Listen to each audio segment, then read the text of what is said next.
Awesome. Good morning. I am Sonia Hall with the Michigan After School Partnership. We are here this morning with Bob Wandell from the ODC Network to go over the introduction to behavior and assessment strategies. I am the professional development manager with MASP, and I am so glad to be with you guys in this space this morning. If you've not done so already, go ahead and put your name and the name of your organization into the chat box, and I am going to go ahead and turn it over to Bob. All right, thank you. Good morning, everybody. As you heard, my name's Bob. That's the simple part. The ODC network, that's a little more complicated. 22 years ago in West Michigan, a place called the Outdoor Discovery Center was started, and it was a nature center and provided field trips to kids in West Michigan. We're based in the Holland area.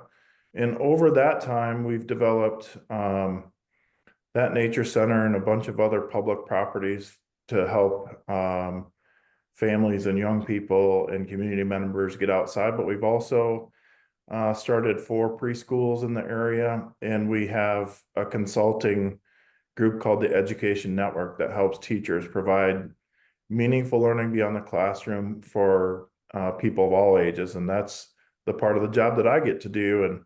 And with that meaningful learning beyond the classroom, as we know, comes behavior. And so today we'll take a look at that, and we'll have some time to maybe get into some ideas or some questions that you have. One thing I want to preface right from the start is if you share an idea or you have a question, let's be mindful to withhold the name of the building or the school or the organization or the teacher or the child's name or the family name, just to honor the sensitivity of what every person is going through. I wanted to just put our land acknowledgement up here. We're on the ancestral lands of the Odawa Nation here, and I apologize I didn't put that in. And we just want to make sure that we understand that we consider that there are many legacies of violence, displacement, migration, and settlement that bring us together here today. And we want to make sure that we continue to uncover such truths at any of our public events. And the truth and acknowledgement is critical to building respect that was lost or never given. We know that many people, not some, were brought here against their will, drawn to leave their distant homes. And some have lived on this land for more time than can be counted. I also wanted to take a moment to acknowledge my own self. I recognize and identify that I'm a white male person, and with that comes some unearned privilege that I've received. That's a cultural construct that I cannot change, but my path, hopefully, as you'll see, is to use that privilege to open doors of equity and inclusion so that my underrepresented community members and colleagues are able to enjoy the resources, the support, the voice, and the opportunity that is just and due to them.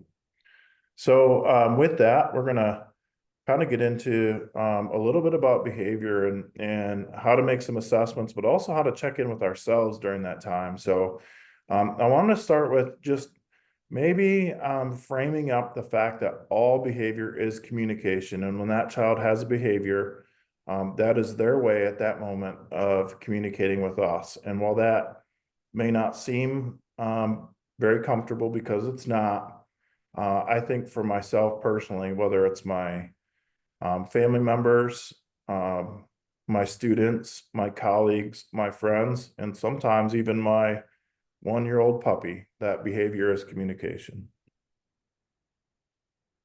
Our brain functions in kind of 3 states that I wanted to talk about: the survival state, the emotional state, and the executive state. And this is what triggers different types of behavior depending on how someone is functioning. So right away as soon as you're born, your survival state is online and ready to go. You're seeking safety. That's similar with animals. It's a shared brain state that animals have, not to say that humans are animals or animals are humans, but that's part of that similarity. When we're in our emotional state, we'll often hear things like no, me, mine, and we wonder if we're loved. And then our executive state is when we say why, and how can I learn? So it's that sort of executive function state. So I'm going to dive into the survival state skills, because that's when we notice the most challenging behavior and the things that we encounter when kids are in survival mode. And that's to have a reaction to a threat, and they'll communicate with either fight, flight, or surrender. So when a child is fighting, we know it's hit, kick, spit, push, physical aggression, sometimes biting, but biting is a whole different psychosocial thing that we can dig into later if it's a pattern. Flight is when we withdraw, we hide, we run, we scream. We're trying to get away from something that appears to be a threat. And then we'll see when kids surrender in that survival state, where they'll cry. Sometimes they'll just comply. They'll give in, or they'll give up. So those are some things that we see when we're in our survival state. I'm wary of videos within presentations, but I'm going to click on this and see what happens.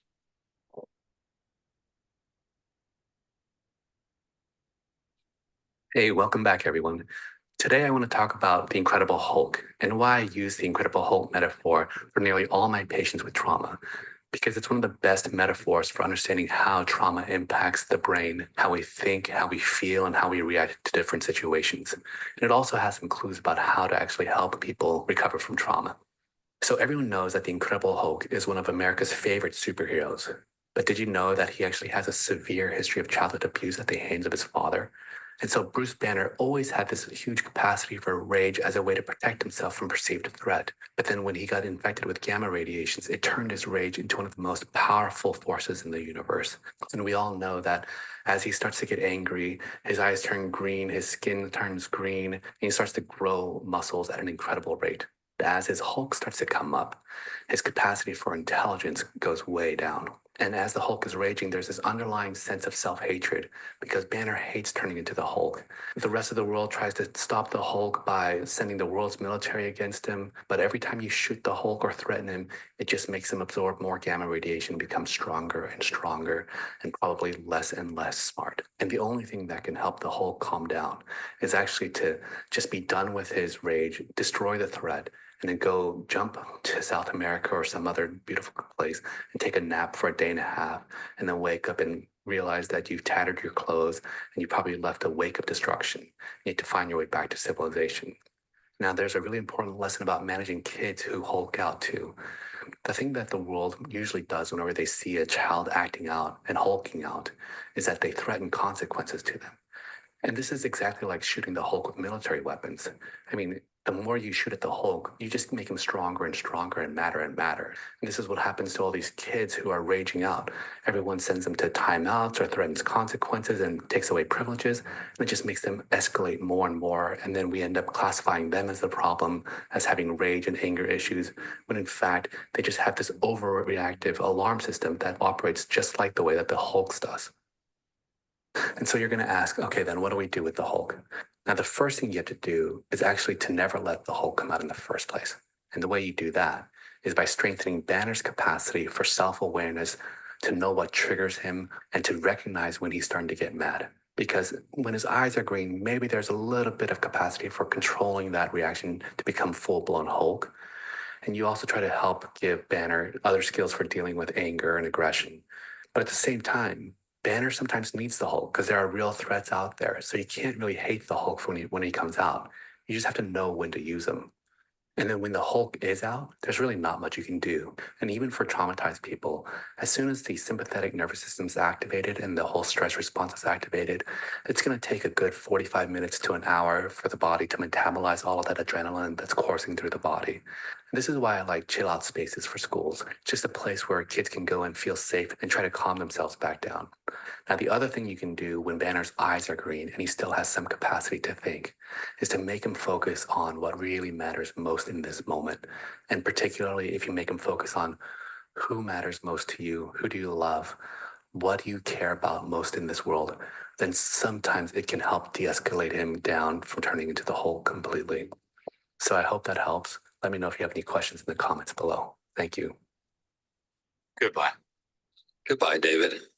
And I hope you find your safe place, your refuge. Thank you.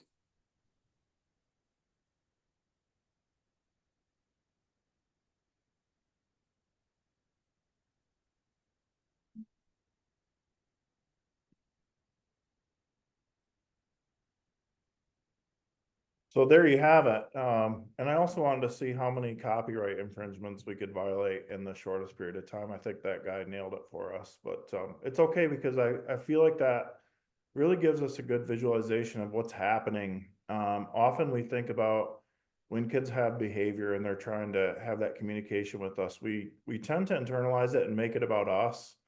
And that's where I constantly have to remind myself that this is what the child has to offer. This is where this child is right now. And this is not directed at me personally.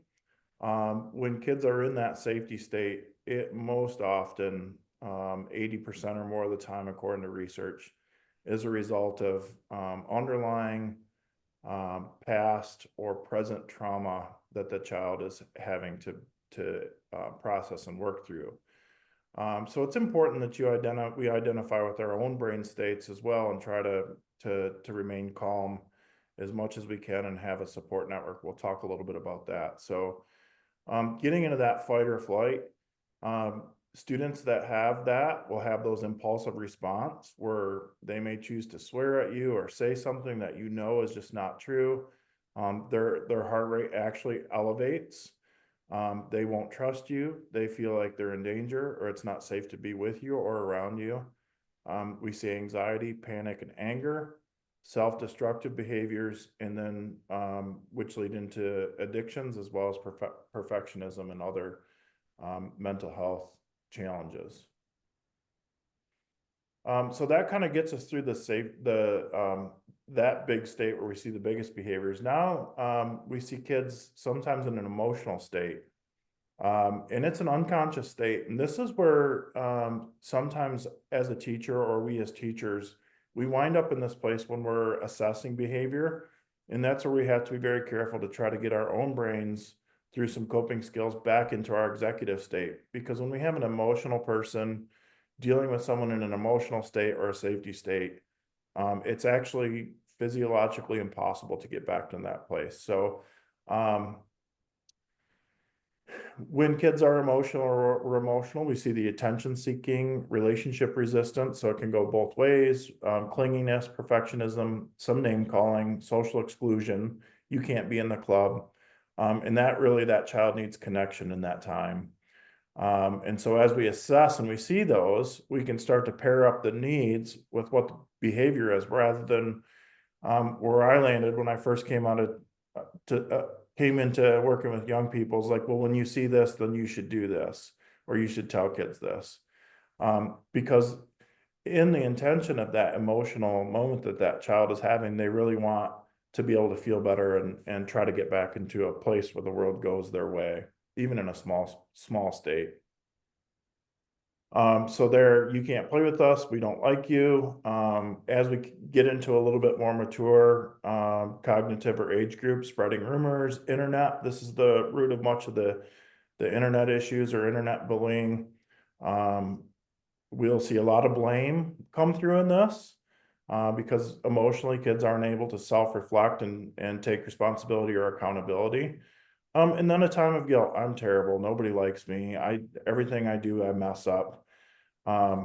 And so those are some of the kind of emotional state skills, if you will, during that time. And then our executive state is when a child or we are able to think about, what can I learn from this situation or during this time? We're curious, we're investigative, we reflect. We're very conscious of our own self and space and the thoughts we're having. We're willing, we reflect, we have empathy, we can understand other people, we can have accountability, we set goals and we achieve them, and we have problem solving in social settings. And the intention is to be able to adapt and respond to the situation at hand, because we have safety and emotionally we're at a place where we're able to do these things. So as we kind of go away from the what are we seeing or what are we observing, how can we as teachers, through our assessment and through what we're observing, depending on what our kids are experiencing or showing us, there's some things that we can do to kind of set some protocols for ourselves. First is understanding those brain states and being able to, in that moment, identify the brain state before you get into the context or you get into what the affect of that is. And that really helps me to be able to identify and say, well, I think that this child is in a safety state. And then I know how to fulfill those needs. And then similar to when a kid is hulking out, then I can begin to provide some assessment to what they need and provide solutions to what they need. Another big important thing about assessing behavior is noticing it instead of judging it. And that's so hard to do because right away when we see something, it's almost in our DNA to be making a judgment about why that is or what's going on rather than being that careful observer. And that leads to then incorporating problem-solving skills, problem solving through skills of positive intent and noticing. And then in terms of like our group, we make those connections with kids through rituals, music, and movement that we do together with them. And that consistency of those rituals and routines allows those kids to regulate and get out of their emotional state and into their executive state by having the comfort and safety of us as consistent, as much as possible, influences in their life, but also their environment is consistent. So a little bit about the noticing, because that's hey Bob, when I'm assessing behavior, what is noticing? So I like to think of that as that's my time when I can be a mirror and say what I see. Dominic, your eyes look like this. You seem frustrated. You're hoping to stay and play. So, and we have permission to use this photo from Dominic's parent in this case. But I'm saying, like, I notice, and sometimes it'll all be wrong when I state what I see. And sometimes we can just solve that through conversation if that child is still kind of in the early stages of that. So your eyes look like this, your eyes look like this, and you determine what they look like while still honoring that child. You seem frustrated. Notice I didn't say you're frustrated. You seem frustrated. And then I name what I think. It looks like you're hoping to stay and play. And then you can move on to, we'll come back tomorrow. You'll have another chance later. And through some assertiveness and calm, you're able to notice that rather than judgment and be like, well, you're having a bad day, or you woke up on the wrong side of the bed, or you're being selfish because the rest of the group is ready to go back and we're here waiting for you. And then the other part that I find is really challenging is even with my colleagues and everybody else in my world is positive intent. Walking into a conflict with positive intent. Why did you hit? Why did you take the puppet? Why are you doing what I asked? Versus, other ways of being able to navigate through that situation by changing our messaging to the child. When we're assessing behavior, I talked about at the end being able to establish that higher degree of executive function in your groups by having rituals, which are special actions that help us navigate emotional events or transitions. So that can be beginning of day or end of day or after recess, to be able to recognize and with positive intent, sing a song or do something that allows us to honor the way that kids feel and then move on. Those rituals enhance connections and relationships, and those rituals can help reduce the anxiety and increase confidence as we in repetition are able to get through those things. Our routines, which kids thrive on, and if we don't create routine for kids, they will create their own. And young people will create the routine that they most feel a sense of stasis to.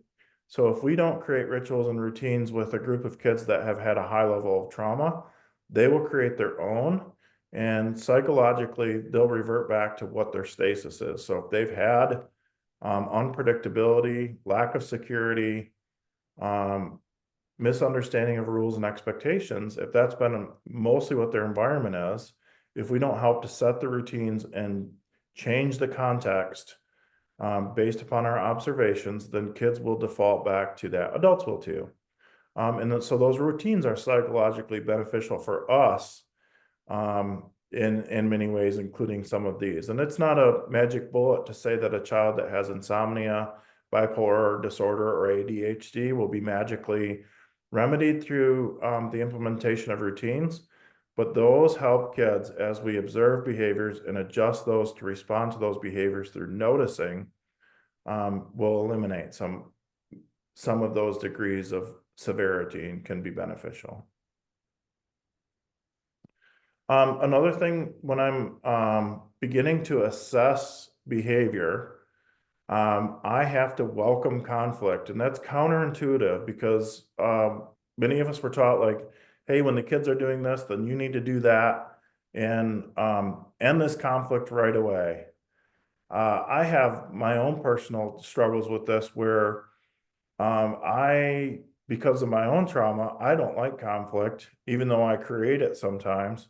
And I want everything to end as soon as possible and for people to just go back to normal and let's get back to just business as usual. However, if we welcome conflict, we can approach the conflict or behavior with a more open mind. And rather than going in with like, well, we need to end this as soon as possible, if we act as if we're a detective, the assistant, in providing safety to children, then we're able to hopefully reach kids and minimize the time in which those behaviors recur. So rather than going in with like end the conflict, a great starter for that is like, hey, something must have happened, and then go from there. I dedicate this week to connection instead of correction. I willingly utilize all conflict as welcome opportunities to teach life skills with loving guidance. That's a quote that I found based upon conscious discipline that has really helped me when I'm beginning to assess behavior on kids. And hang on, let me get back to this. And so that's a kind of a high level overview of some things that we take people through and some things to think about. And I think the most important part of all that is understanding the 3 brain states, recognizing, making sure that you're in your executive state, also having colleagues and partners, recognizing the brain states of their colleagues and being able to have open conversations. So for instance, and this is where the power of, I hate to even say classroom aides, and I think everybody's a co-teacher if we're working with kids, but sometimes our assistant or our aide can identify that moment. And so we have a tap out where if I feel that tap on the shoulder, it's a physical response to get me out of that situation because my colleague is noticing that I'm either in an emotional or a safety state, knowing that I won't be able to do all the noticing and all the asking questions and all the positive intent when I'm in that state. So when I feel that tap on the shoulder, that brings me to the realization that what is about to happen is not a choice for me. It's what's going to happen. And that colleague will say, Bob, I'm going to work with Dominic for a few minutes. Why don't you go with the rest of the group?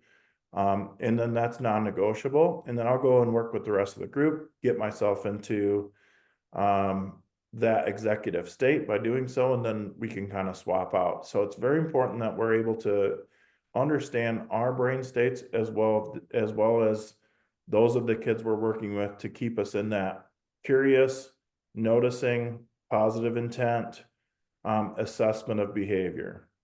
So at this point, I really wanted to make sure I held space for questions or discussion, or if somebody wanted to run a scenario where there's been a challenge, or somebody had something that worked really well that paralleled this, we can open up to some of that. So I'm going to stop the share.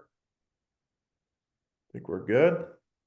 And I'd love to hear from you. So if you are muted and you'd like to unmute, if you have a question or something else, we can get some discussion going.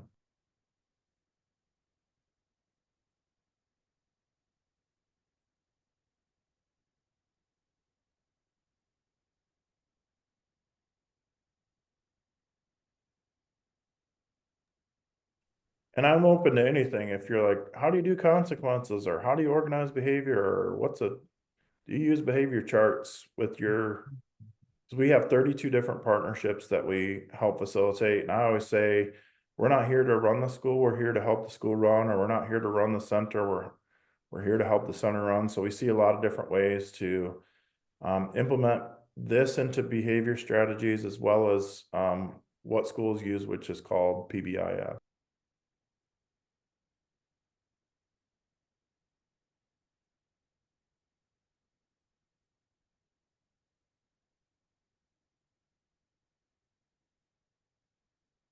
I have a question. You bet. And this builds on the idea of the tap out. What might be some gentle or respectful ways for a co-laborer or fellow educator who may be serving with the title paraprofessional to tap out someone who may be leading the lesson without a gentle way to do it, so that one person doesn't feel like they're being reprimanded or embarrassed in front of the kids, or feel like they're being questioned, and yet the kids are being kept safe. What are some ways that can look? I hear you, because I'm 6'6", 260, and I do kindergarten and preschool, so just my presence can be intimidating to my colleagues, and sometimes kids, if my demeanor and my attitude aren't in the right place. So there's a few things that, before you start tapping each other out, there has to be some conversations. And first of all, gaining an understanding that clear is kind, that I'm going to be clear with you because I care for you, and I'm not going to be vague and make you have to try to read the tea leaves for what's going on. So clear is kind. And then, we've gone around and around with this about assertiveness, and, through conscious discipline and PBIS, assertiveness really helps people to understand clearly what's going on. So I always tell people, if you want to offer a choice, be prepared for whatever the person you're offering it to chooses. There was a moment, and I think it was, I can't remember which one it was, but it's everything must be a choice for children. And that's the only way their brains are going to develop, is if they have full choices of everything. But the reality is if I offer a choice, then I have to be okay. So if I want a kid to help me pick things up, and I'll come back around to this, I'm not going to say, will you please pick them up? Because I have to, if I say that, I have to be ready for them to say no. Or, and so that goes along also with the tapping out, and it's gentle. When I feel that small tap on my shoulder, that calm voice, because I'm becoming emotional. Hey, Bob. And then we do the noticing, just like we do these kids. I notice you and John are having what looks like to be a difficult time moving on. I'm going to help out, and you're going to go with the group for now, or something of that nature. So having a clear understanding that we're going to be assertive, but we're going to do it in a way that's gentle. And I do believe, we have to really work in schools and childcare programs to flatten the structure out, because they have this traditional hierarchical structure, where there's a person who is the principal, there are people who are teachers, there are people who are parapros. And I think everybody that works in those environments has to be recognized for the unique skills that they bring.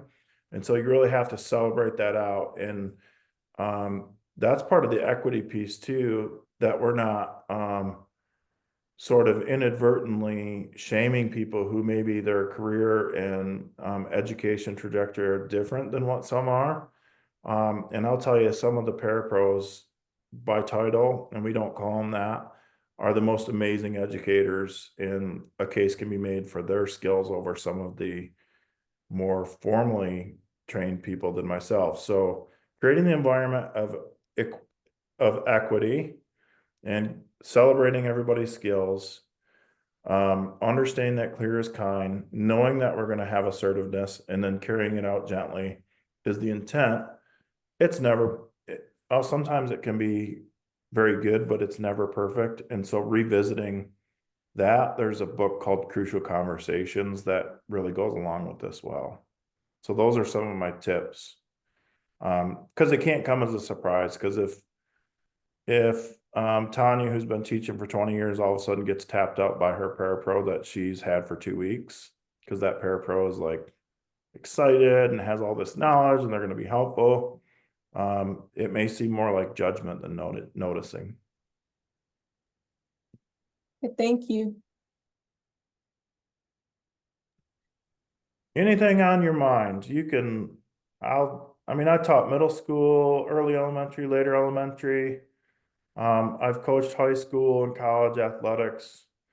I'm about 26 years into this gig, and in terms of caring for young people. So I've seen and I've messed up in almost every way possible. So feel free.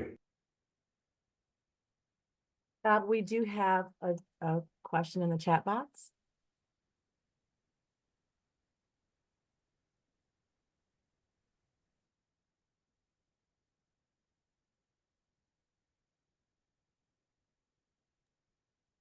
I think you muted yourself. You're on mute.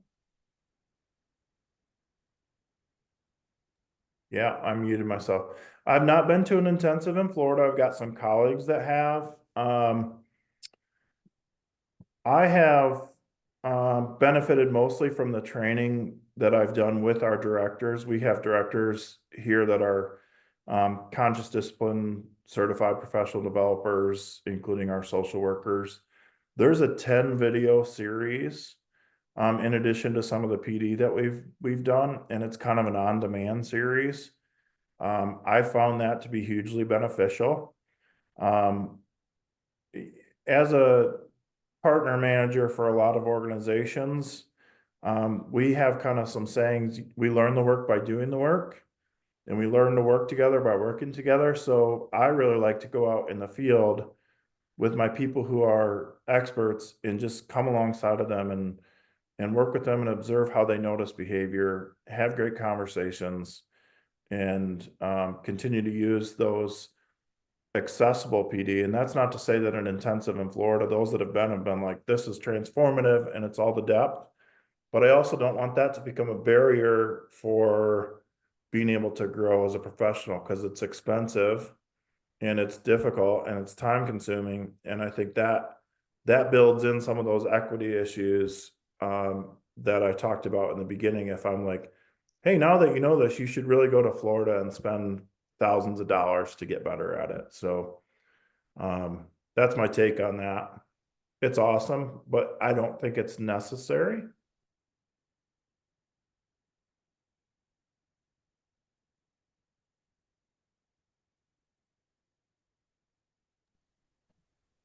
Hi. Anything you'd like. Yeah. Yeah, my name is Tiffany, and this is more of a comment than it is a question, but I have like tons of like youth experience, like for after school programs, and even like volunteering in schools. But I also have experience teaching on the college level. And it's really interesting because a lot of the trainings that I've attended, we typically what is it called? I forgot the name of the program, but it's kind of teaching the same thing. Now, I will say teaching college students is a tad bit easier than teaching students, but I think the concept definitely still applies where, let's say a student didn't come to class or didn't submit an assignment, you know, my first email to them would be, hey, is everything okay? Is there anything I can do for you? And then move on to like, hey, I noticed you missed an assignment. What can I help you with? Versus how I attended college, and a lot of the professors were very like, hey, you didn't submit this assignment. That means you know, assignments will not be accepted. And from a very punitive point of view. And so just the information that you provided here, I think it is really a beautiful thing because it's a lot harder working with school age children, with varying personalities, and trying to navigate all of that. And so thank you for the information, I guess. Yeah, so, and I use the word educator, teacher very broadly. I have a firm belief that educators and teachers come in all sorts of, obviously shapes and sizes, but different types of backgrounds and training. And if you're, willing to work with young people to try to help them find their pathway to success or their gateway to equity or open their doors, you're an educator to, regardless of what piece of paper you have that may or may not say it. Your comment really triggered something in me when I was an undergrad at Michigan State. I wasn't a great student. I came from a small town, and when I got to East Lansing, there was just so many opportunities for me to not be focused, and there was nowhere near as much structure as when I was like Bob on the basketball team, or Bob during track season, or Bob when he was working construction all summer. There was just this sort of like this freedom. And so I'd have a tendency to show up to class and not be focused and intent. And that sort of just rattled along until somebody really got a hold of me, and they're like, Bob, I've been noticing that you sleep during the class, you know, privately, and not with that condescending tone, but just like, hey, I'm noticing that you're sleeping during this class a lot. What's going on that is leading to that? Open-ended question, pause for a response. And because, you know, I had a lot of things and not as much trauma, I was able to come into a pretty executive function and be like, yeah, I'm staying out too late and goofing around. And that person was like, well, is that really your intent while you're here? And how can this university support you? Like, what do you think you need? And so then it was as much me noticing and taking care of my own business. And so I'm a high functioning person at that point that's just making choices and putting myself in that situation. But that's where, when you notice your child who's sleeping in class or sleeping during the program, and it's frustrating to you because you planned this really awesome experience, and they are putting their head down. And I've even said it myself, you know, Tim, why are you sleeping in my class? And that, with that intent, you're not really wondering why. You just want to be like, wake up, because what I've done has taken time, investment, and energy, and I deserve your attention. But when that child is sleeping, it's not because they want to, it's because they have to. And that was a tough one for me to swallow, that sometimes when kids come in, I can give them rest, and maybe I'm the only person to give them rest. I've lived a life as a sixth grader because my principal allowed me to take a day on. And I realized how busy school is, and then you tack on an after school program, and if it's just go, go, go, go, go, maybe you're the only person. I'm going to go to this comment. We have a volunteer that's overly aware of the children's movements, not sitting up straight, fidgeting, how often they use the restroom, how long they're in the restroom, to the point that her addressing students is distracting from the lesson or activity. Is that a tap out or a courageous or crucial conversation? I want to stop her in the moment from triggering or discouraging a child, and I want her to understand that the small movements are not distracting from the lesson. She's excellent at etiquette, and the students don't play around when she's teaching. I've not been successful in working with her and lost some of the children from our program to her to standards of behavior and aligned interactions. So there's a lot to unpack with this one. Oof. I'm going to be honest with you. And this is the tough part. If you're gonna, I don't want to say it's tough. This is the part that makes other people that are like me uncomfortable, is when I name the things, and this may not be your situation. I'm just going to build off of mine. A lot of this that we see where my colleagues want kids to be compliant is because they don't have the empathy or the understanding of the trauma that those kids have. And we know that research shows that white teachers that have not walked the same path as their Black and brown students have no understanding of that need. And like I said, this may not be your situation or your colleague, but I'm going to build off of what I've experienced. And so trying to get my colleagues to understand that it's not just pulling yourself up by the bootstraps. It's that you can't even identify the bootstraps or where they are or how to pull them up because of everything that you have experienced because of generational trauma. And so that can be really challenging just from that aspect. But if we look at that, sometimes the converse can be true because of that same suppression where my colleagues of color are like, hey, these kids have to be like on point all the time. Otherwise, some person's going to come and be like, see, look, you people, and then they're going to fill in their blank with that. And so that's something I struggle with that is bigger than the topic. But I want to break this down because there's deep personality issues about people who want kids to be compliant.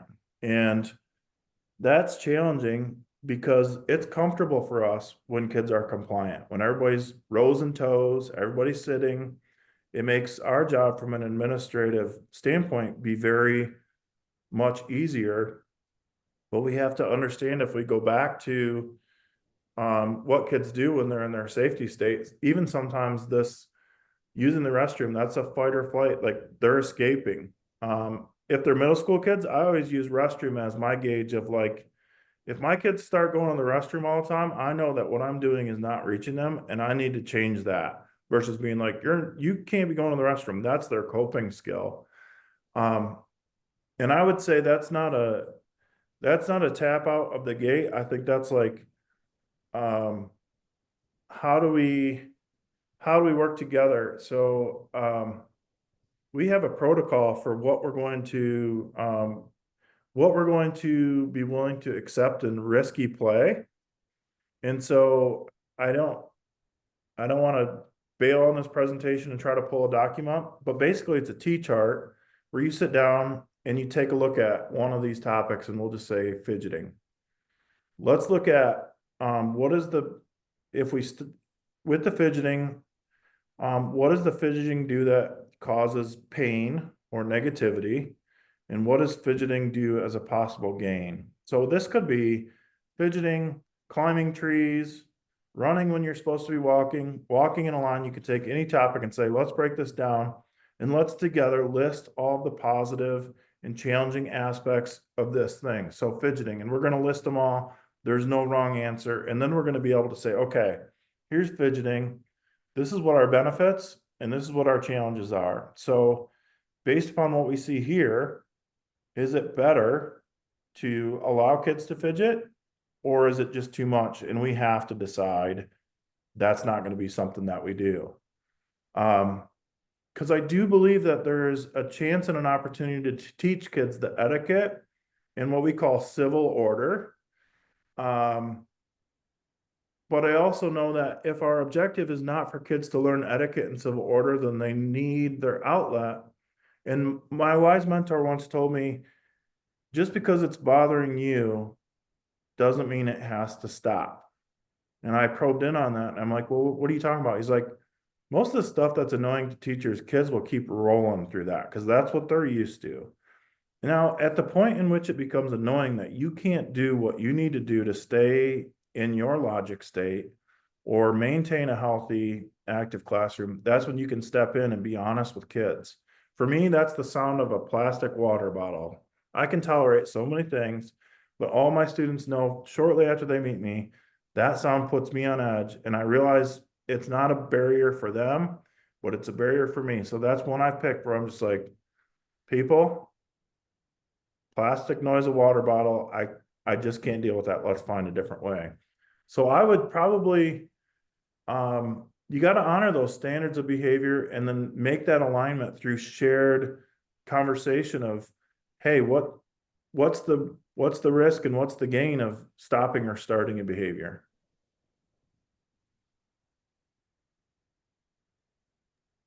Thank you. And from that, there's so many complicated issues. If you wanted to maybe dial me in more to the specifics of that person and what they're, because it's all about like, where did that come from? You know, what's the root of them feeling like kids have to sit still and listen or else?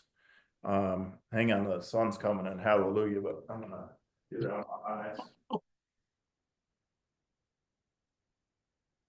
There we go.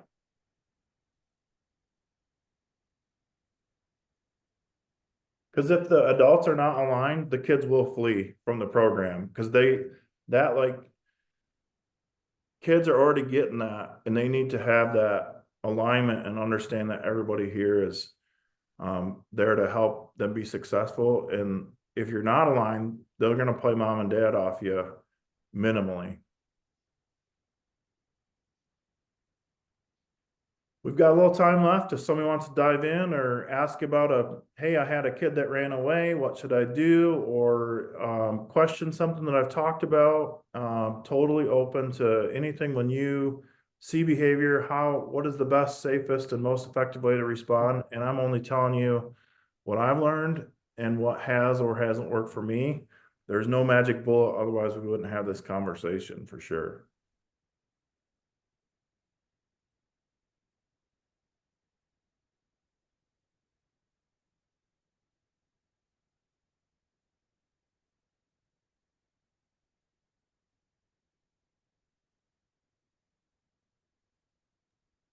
I also call this stump the chump. So y'all are very, yes, we will have access for the slides today. Cause I know I plowed through a lot because I really wanted to give a chance to have voices heard in some specifics versus me yapping about research-based methods of brain development. So, and you can follow up with me as well too. When we get to the end, I'll have my email and then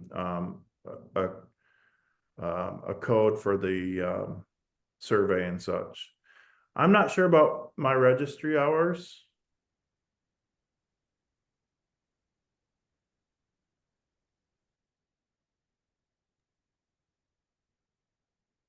We can definitely figure that out. And oh yeah, we got a yes on the my registry hours. So there you go. Teamwork makes the team work. That's what we always say. Thank you.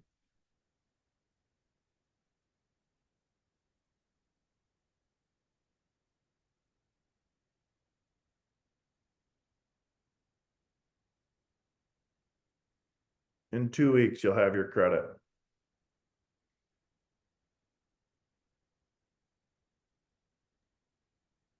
Bob, I wanted to jump in, and I've been allowing that teacher pause for anyone else who wanted to put some information in the chat box or to come off mute.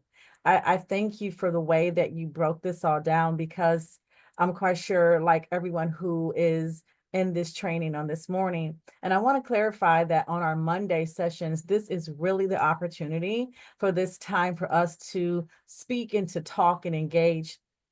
As all who work in the out of school time sector, it's important for us to have that moment where we can come together and just talk and chat about what we may be experiencing. That's what our Monday trainings at MASP are all designed for, is that moment of conversation. Our Friday trainings are a little bit more intensive, and you'll see Bob again on our Friday trainings where we do breakout sessions and so forth and things like that.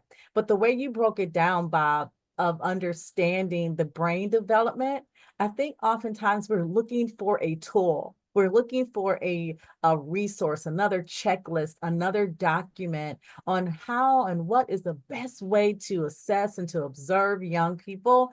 But we forget the root of it all. And I think you brought me back to the thinking and understanding of what it means to sit in spaces with young people. And what resonated with me is when you said, just because I don't like something doesn't make it wrong what that young person is doing. So now that I'm looking at it, now I'm like, oh my goodness, how have I really been assessing this young person? Is it because it's something I disliked and now they get a low mark on this checklist that I am using? We do have to take ourselves back to all that we've been trained in around child development, brain development. Where are they on that developmental scale? And looking at it from that perspective, some of you who are on this training this morning, you know me because you've been in other spaces with me, and you've heard me say that I keep my 4-year-old grandsons, they're twins, every other weekend. Well, they are 4 and they move all the time. I don't think there's not a moment, unless they're taking their nap, that they're not bouncing and moving all over. And so because I've worked in day school, I'm so used to students sitting in rows, crisscross applesauce, hands in your lap, always make sure that they are sitting structurally. And oh, they just bounce and bounce and bounce.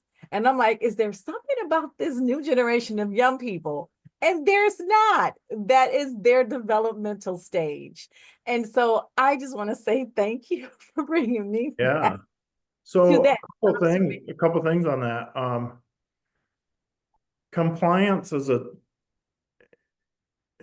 we have to have civil order and safety, but having ultimate compliance is part of the antiquated system that I think perpetuated the advancement of kids with privilege built in. I do think a lot of the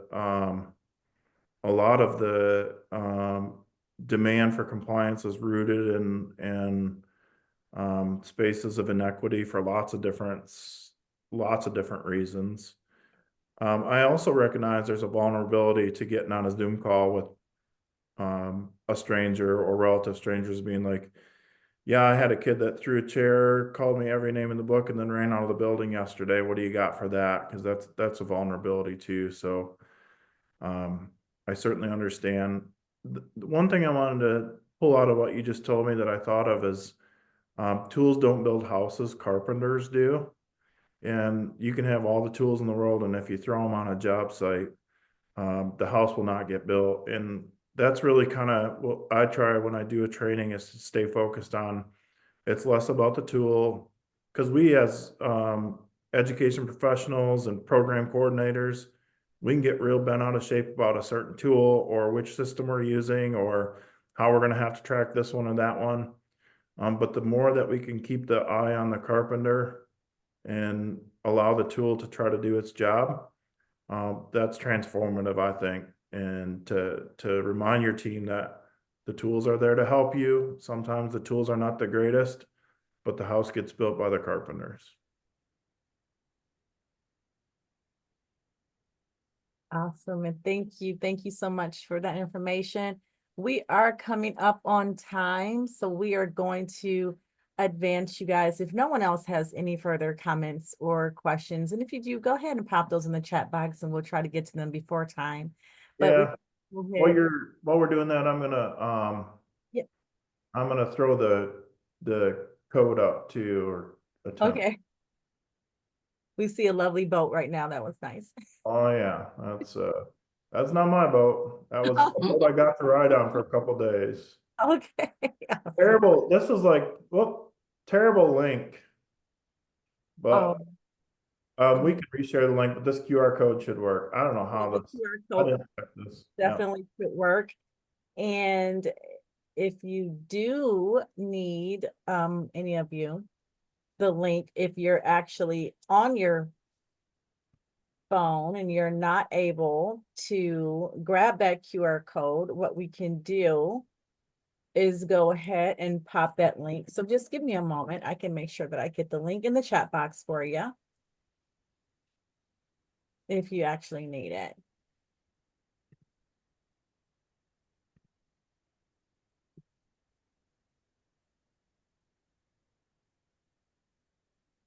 My computer's moving a little slow.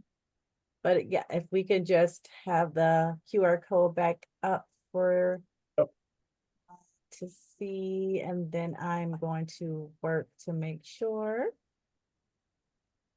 to get that link for you guys. So just bear with me. And we thank you guys for your time and for being here on this Monday. I don't know if it was rainy and cold where you are, but it was that way in my area. So I thank you so much for just being here with us this lovely morning. And then also, please make sure to take the survey. Your feedback is very valuable to us in the work that we do. So please make sure that you guys are taking that survey, and that survey is also what I'm going to use to award you your registry credit. So what we do ask is that you do take that actual survey. And then that way I know that you guys were in the space with us and you got something out of this. And once again, once you get that survey up, please go ahead and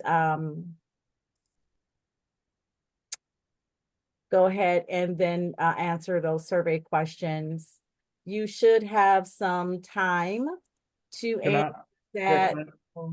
can I hop in here for a second while you're grabbing the link? We'll get that up there and we'll let you know if this is gonna be on YouTube. Yep, it's in the There link. it is. Yep.